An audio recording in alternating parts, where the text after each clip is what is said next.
Praise the lord, హల్లెలూయా. దేవుని పరిశుద్ధ నామానికి స్తుతి కలుగునుగాక. ఆమెన్. ఉదయకాలపు మన్నా అనే ఈ కార్యక్రమాన్ని చూస్తున్న మీ అందరికీ ప్రభు పేరిట ప్రత్యేకమైన వందనాలు తెలియచేస్తూ ఉన్నాను. పరిశుద్ధ గ్రంథంలో నుంచి ఒక వాక్య భాగాన్ని మనం చదువుకుందాం. మత్తయి సువార్త 9వ అధ్యాయం 27-28 వచనాన్ని మనం చదువుకుందాం. యేసు అక్కడ నుండి వెళ్ళుచుండగా ఇద్దరు గ్రుడ్డివారు ఆయన వెంట వచ్చి, దావీదు కుమారుడా, మమ్మను కరుణించుమని కేకలు వేసిరి. ఆయన ఇంట ప్రవేశించిన తరువాత ఆ గ్రుడ్డివారు ఆయన యొద్దకు వచ్చేరి. యేసు, నేను ఇది చేయగలనని మీరు నమ్ముచున్నారా అని వారిని అడగగా, వారు నమ్ముచున్నాము ప్రభువా అని ఆయనతో చెప్పిరి. దేవునికి స్తోత్రం, హల్లెలూయా. మనం చదువుకున్నటువంటి ఈ వాక్య భాగంలో ఇద్దరు గ్రుడ్డివారు అలాగే యేసు ప్రభు మనకి కనిపిస్తూ ఉన్నారు. ఒకసారి యేసు ప్రభు వారు మనుష్య కుమారునిగా ఈ భూమి మీద సంచారం చేస్తూ ఉన్న సమయంలో ఇద్దరు గ్రుడ్డివారు యేసయ్యని వెంబడిస్తూ ఆయనతో పాటు కలిసి ఒక ఇంటిలోనికి వెళ్ళారట. యేసయ్య దగ్గరకు వచ్చి వాళ్ళు ఏమని అడుగుతున్నారు అంటే, దావీదు కుమారుడా, మమ్మల్ని కరుణించు అని అడిగారు. దేవునికి స్తోత్రం, హల్లెలూయా. మమ్మల్ని కరుణించయ్యా అని అంటున్నారు, మమ్మల్ని కనికరించయ్యా అని అడుగుతున్నారు. ఎందుకు, ఏం కావాలి వాళ్ళకి అంటే, వారు ఇద్దరు కూడా గ్రుడ్డివారే, వారికి చూపు కావాలి. యేసు ప్రభు స్వస్థపరిచే దేవుడని, అప్పటికే అనేక మంది వ్యాధిగ్రస్తుల్ని, రోగాలతో ఉన్నటువంటి వాళ్ళని దేవుడు బాగు చేశాడు అని, ఆయన ద్వారా గ్రుడ్డివారు చూపు పొందుతున్నారు అని, కుంటివారు లేచి నడుస్తున్నారు అని, అనేకమైన అద్భుత కార్యాలు, సూచక క్రియలు ఆయన ద్వారా జరుగుతున్నాయి అని ఈ గ్రుడ్డివారు కూడా విని, మాకు కూడా యేసయ్య దగ్గరికి వెళ్తే చూపు వస్తుంది, ఆయన మమ్మల్ని బాగు చేస్తాడు, మమ్మల్ని అందరిలాగా దేవుడు స్వస్థపరుస్తాడు అని ఆశతో యేసయ్య వెంట వాళ్ళు గ్రుడ్డివారు అయినప్పటికీ, చూపు లేకపోయినప్పటికీ కూడా యేసయ్య ఎక్కడున్నాడో తెలుసుకొని ఆయన దగ్గరకు వచ్చి అడుగుతున్నారు, మమ్మల్ని కరుణించయ్యా అని. దేవునికి స్తోత్రం, హల్లెలూయా. మమ్మల్ని కరుణించయ్యా అని యేసయ్యని అడిగినప్పుడు యేసయ్య తిరిగి వాళ్ళని ఒక ప్రశ్న వేశారు. ఏంటా ప్రశ్న అంటే, నేను ఇది చేయగలనని మీరు నమ్ముచున్నారా అని అడిగారు. దేవునికి స్తోత్రం, హల్లెలూయా. అంటే దేవుడు నేను మిమ్మల్ని స్వస్థపరచగలను అని మీరు నమ్ముతున్నారా అని వాళ్ళని అడిగినప్పుడు వెంటనే వారు జవాబిచ్చారు, నమ్ముచున్నాము ప్రభువా అని ఆయనతో చెప్పారు. యేసయ్య ఆ మాటలు విన్న తరువాత వెంటనే వారి కన్నుల్ని ముట్టి, మీరు ఏమైతే నమ్మారో మీ యొక్క నమ్మిక చొప్పున మీకు కలుగునుగాక అని చెప్పినంతలో వారి కన్నులు తెరవబడెను. దేవునికి స్తోత్రం, హల్లెలూయా. మీరు ఏదైతే నమ్మారో ఆ నమ్మిక ప్రకారం మీకు జరుగునుగాక అని వాళ్ళకు చెప్తూ ఉండంగానే వారి కన్నులు తెరవబడ్డాయంట. దేవునికి స్తోత్రం, హల్లెలూయా.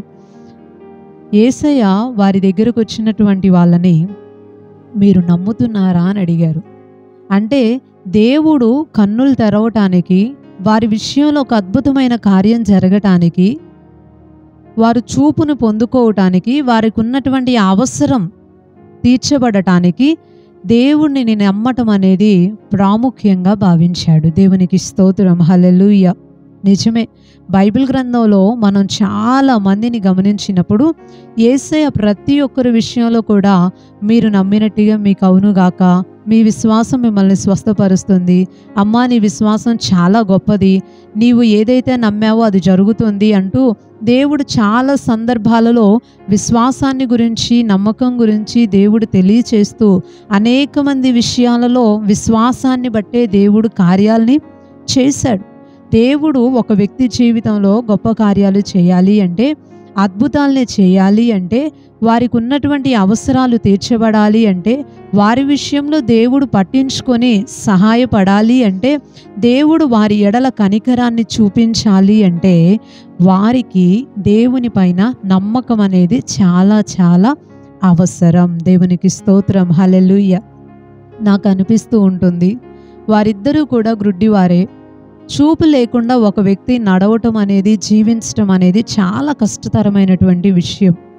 వారిద్దరూ కూడా నడుచుకుంటా యేసయ్య ఎక్కడున్నాడో తెలుసుకొని ఆయనను గురించి మంచి మాటలు విని మాకు కూడా చూపు కావాలి అనే ఆశతో ఆయన ఎక్కడున్నాడో తెలుసుకొని వెతుక్కుంటా ఆయన ఉన్నటువంటి ప్రదేశానికి వచ్చి ఆయనను వెంబడిస్తా ఆయనతో పాటు ఇంటిలోనికి వచ్చి కూర్చొని మమ్మల్ని కనికరించయ్యా అని అడిగారు. అంటే ఒక చూపులేని వ్యక్తి అంత ప్రయాస తీసుకొని వచ్చారు అంటే యేసయ్య స్వస్థపరుస్తాడు అని నమ్మబట్టే కదా వచ్చారు అక్కడ దాకా. అవును కదండి. మనుషులంగా మనం ఆలోచిస్తే ఇలాగే ఆలోచిస్తూ ఉంటాం. నమ్మబట్టే కదా అక్కడ దాకా వచ్చారు. అంత రిస్క్ తీసుకుంది కూడా యేసయ్యని నమ్మబట్టే కదా. ఆయన కొరకు అంత ప్రయాసపడింది కూడా ఆయనని నమ్మబట్టే కదా. అంటే కానీ యేసయ్య అక్కడికి వచ్చిన తర్వాత అడిగారు, నేను ఇది చేయగలనని మీరు నమ్ముతున్నారా? దేవునికి స్తోత్రం, హల్లెలూయా. ఈరోజు చాలామంది జీవితాలలో దేవుడు కార్యాలు చేయకపోవటానికి గల కారణం ఏంటి అంటే యేసయ్య పైన నమ్మకం లేకపోవటం.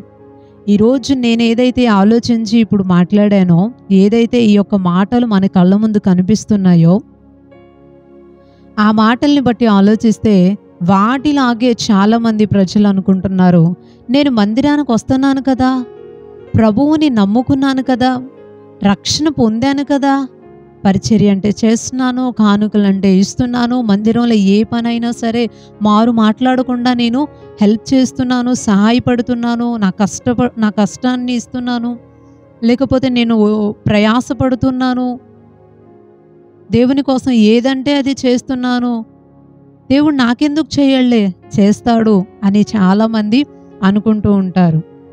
కానీ నిజానికి మనము కానుకలు ఇచ్చినా, పరిచర్య చేసినా, ప్రభు మందిరానికి వచ్చినా, ప్రార్థనలు చేసినా, మనం ఎక్కడ ప్రార్థన అంటే అక్కడికి పరుగులెత్తుకుంటా వెళ్ళిపోయినా, మనం కష్టపడినా, ప్రయాసపడినా, ఏం చేసినా సరే నమ్మకం అనేది లేకుండా కూడా ప్రజలు ఉండొచ్చు. అవునండి. ఇంత చేసినా కూడా ఇవన్నీ కూడా ప్రభువుని ప్రేమించి ఆరాధించుకునే విషయాల్లో భాగాలే అయినప్పటికీ, కానీ నిజానికి వీటన్నిటితో పాటు మనిషికి దేవుని పైన నమ్మకం అనేది ఉండటం చాలా చాలా అవసరం. మనం పరిచర్య చేయకపోయినా, కానుకలు ఇవ్వకపోయినా, కష్టపడకపోయినా, దేవుని కోసం ఏదేదో చేయలేకపోయినా, మనము ప్రభు సన్నిధికి వచ్చి ప్రభు సన్నిధిలో ప్రార్థన చేసుకుంటూ యేసయ్య నిజమైన దేవుడు, నాకు ఇది చేయగలడు అని నమ్మితే చాలు, నమ్మకం ఉంచితే చాలు, దేవుడు మన పట్ల ఎన్నో కార్యాలని చేస్తాడు. దేవునికి స్తోత్రం, హల్లెలూయా. ఈ రోజుల్లో ఎంతోమంది ప్రజలు, విశ్వాసులు, సీనియర్ మోస్ట్గా పిలువబడుతున్న వాళ్ళు సహితం కూడా దేవుని కార్యాలని చూడలేకపోతున్నారు. దేవుని దగ్గర నుంచి మేలుల్ని పొందుకోలేకపోతున్నారు. కారణం ఏంటి అంటే అన్నీ చేస్తున్నారు కానీ ప్రభువుని సరైన విధానంలో నమ్మటం లేదు. నమ్మాలి, దేవుణ్ణి నమ్మాలి. ప్రారంభంలో నమ్మినటువంటి ఆ నమ్మకం సరిపోదు, రోజు రోజుకి నమ్మకం పెరగాలి. ఉదాహరణకి కొత్తగా వివాహం చేసుకున్నటువంటి భార్యాభర్తల్ని తీసుకోండి. వారు అప్పుడే పరిచయం, ఒకరంటే ఒకరికి నమ్మకం అప్పుడే స్టార్ట్ అవుతూ ఉంటుంది. కానీ రోజులు గడిచే కొద్దీ, నెలలు గడిచే కొద్దీ, సంవత్సరాలు గడిచే కొద్దీ, ముందుకి కొనసాగే కొద్దీ ఏమవుతుందంటే వారి మధ్యలో ఉన్నటువంటి ప్రేమ, వారి మధ్యలో ఉన్నటువంటి ఆ నమ్మకం అనేది బలపడుతూ ఉంటుంది, రోజు రోజుకి బలపడుతూ ఉంటుంది. 10 సంవత్సరాల తర్వాత, 20 సంవత్సరాల తర్వాత భార్య గురించి భర్తకు కానీ, భర్త గురించి భార్యకు కానీ ఎవరైనా వేరొక విషయం చెప్పినప్పుడు బాగా నమ్మకం కలిగిన వ్యక్తులు చెప్పే మాట ఏంటో తెలుసా? నా భర్త గురించి నాకు బాగా తెలుసు, ఆయనంటే చాలా నమ్మకం నాకు. నా భార్య గురించి నాకు బాగా తెలుసు, తను ఎలాంటిదో, నన్ను ఎలా చూసుకుంటుందో, తను ఆ తప్పు చేయదు, తను ఆ విషయంలోకి వెళ్ళదు అని ఎలా తెలిసింది అంటే రోజులు గడిచాయి, నెలలు గడిచాయి, సంవత్సరాలు గడిచాయి. అప్పుడు వారి మధ్యలో ప్రేమ, నమ్మకాలు బలపడ్డాయి. కాబట్టి ఆ నమ్మకం అనేది ప్రారంభ రోజు ఏవైతే పరిచయం అయినప్పుడు ఉందో అదే నమ్మకం జీవితం అంతా ఉండదు, బలపడుతూ ఉంటుంది. దేవుని విషయంలో కూడా అంతే. రోజులు గడిచే కొద్దీ, సంవత్సరాలు గడిచే కొద్దీ మనము దేవుని విషయంలో కూడా నమ్మకాన్ని పెంచుకోవాలి, విశ్వాసాన్ని వృద్ధి పొందించుకోవాలి. దేవుని పైన ప్రేమ, ఆయన పైన నమ్మకం అవి పెరుగుతూ ఉండాలి. అందుకే శిష్యులు ఒకసారి యేసు ప్రభు దగ్గరకు వచ్చి అడిగారు, అయ్యా మా విశ్వాసాన్ని వృద్ధి పొందించు. మేము విశ్వాసంలో నుంచి సడలిపోకుండా మీరు మమ్మల్ని కాపాడండి. ఎందుకంటే మనిషికి మిగతావన్నీ ఒక ఎత్తు అయితే ప్రేమ, నమ్మకం అనేది ఒక ఎత్తు. అవి మేము కోల్పోకూడదు, వాటిల్లో వెనక్కి వెళ్ళిపోకూడదు, వృద్ధి చెందాలి. రోజు రోజుకి బంధం బలపడాలి, నమ్మకం బలపడాలి. అప్పుడే మేము నీ పని బాగా చేయగలుగుతాం అని వాళ్ళు దేవుణ్ణి అడిగారు. దేవునికి స్తోత్రం, హల్లెలూయా. ఈ ఉదయకాల సమయం దేవుని మాటలు వింటున్న ప్రియ సహోదరి, సహోదరుడా, దేవునిని మీరు నమ్ముతున్నారా? ప్రారంభంలో నమ్మినట్టు కాదండి, ఇప్పుడు ఇంకా బాగా నమ్మాలి, ఎక్కువగా నమ్మాలి, గుడ్డిగా నమ్మాలి. ప్రజలు ఈ రోజుల్లో ఒక మనిషి ఇంకో మనిషిని గుడ్డిగా నమ్ముతారు. కానీ ఎన్నిసార్లు మోసపోయినా, ఎన్నిసార్లు మనం ఇబ్బంది పడుతున్నామని తెలిసినా, ఎన్నిసార్లు ప్రజల వల్ల మనం నష్టపోతున్నామని తెలిసినా మళ్ళీ తిరిగి మనిషినే నమ్ముతారు. కానీ సహాయపడతాను, మేలు చేస్తాను, దీవిస్తాను, ఉన్నత స్థాయికి తీసుకెళ్తాను, మీకు ఏది కావాలో అది ఇస్తాను అని చెప్తున్న యేసయ్య పైన మాత్రం నమ్మిక ఉంచనే ఉంచరు. కానీ దేవుడు మన నుంచి నమ్మకాన్ని కోరుకుంటున్నాడు. దేవుణ్ణి నమ్ముతున్నారా? అచంచలమైన నమ్మకం ఆయన పైన మనం కలిగి ఉండాలి. ఆయన ఉన్నాడని నమ్మాలి. ఆయన అడుగుతున్నటువంటి మన అంశాలు ఏవైతే మనం దేవుని దగ్గర అడుగుతున్నామో వాటి విషయంలో దేవుడు మనకి సహాయపడతాడు అని మనం నమ్మాలి. అది దేవునికి ఇష్టం. విశ్వాసం లేకుండా ఒక వ్యక్తి ఎప్పుడు దేవునికి ఇష్టడుగా ఉండడు అని వాక్యం చెప్పింది. దేవుణ్ణి మనం నమ్మాలి. లేదు, ఇది జరగదు, కానీ మనం అనుకోవాలి దేవుడు చేస్తాడు, ఇది జరుగుతుంది అని. అదే నమ్మకం అంటే. దేవునికి స్తోత్రం, హల్లెలూయా. అలా నమ్మాలి. లేదమ్మా ఇది సాధ్యపడదు, ఇంక అయిపోయింది, చాప్టర్ క్లోజ్, కానీ దేవుడు చేస్తాడు, మరణించిన వాళ్ళని కూడా లేపాడు, ఇదెంత ఆయనకి, ఈ బలహీనత ఎంత, దేవుడు కార్యం చేస్తాడు అని నమ్మాలి. అలాంటి అచంచలమైన ప్రేమ, అమితమైనటువంటి నమ్మకం దేవుని పైన మనం కలిగి ఉండాలి. అలాంటి నమ్మకాన్ని మనం కలిగి ఉందాం. ఈ గ్రుడ్డివారు దేవుని యొక్క కార్యాన్ని పొందుకున్నట్టుగా మన జీవితాల్లో కూడా గొప్ప కార్యాలని పొందుకొని దీవించబడదాం. కొద్ది మాటలు దేవుడు దీవించునుగాక. ఆమేన్. ఒక చిన్న ప్రార్థన చేసుకుందాం. పరిశుద్ధుడు అయిన తండ్రి, ప్రేమ కలిగిన ప్రభువా, ఈ ఉదయకాలాన్ని బట్టి మిమ్మల్ని స్తుతిస్తూ ఉన్నాం. మీరు మా జీవితంలో కార్యాలు చేయాలి అంటే, మీ ద్వారా మేము మేలుల్ని పొందుకోవాలి అంటే, మిమ్మల్ని నమ్మేవారిగా మేము ఉండాలి అని నీ లేఖనాల్లో నుంచి నువ్వు మాతో మాట్లాడినందుకు నీకు స్తోత్రాలు. మీ పైన మేము నమ్మకం కలిగి ఉండాలి. గుడ్డిగా మిమ్మల్ని నమ్మాలి. అచంచలమైన ప్రేమ, అమితమైనటువంటి నమ్మకం మాకు మీ పైన కావాలయ్యా.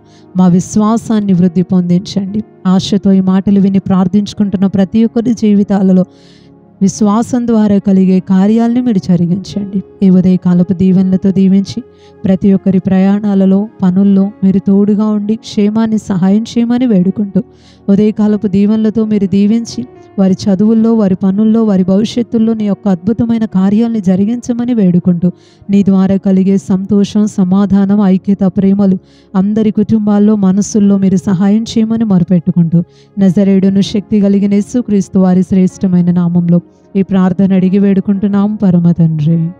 Amen, amen.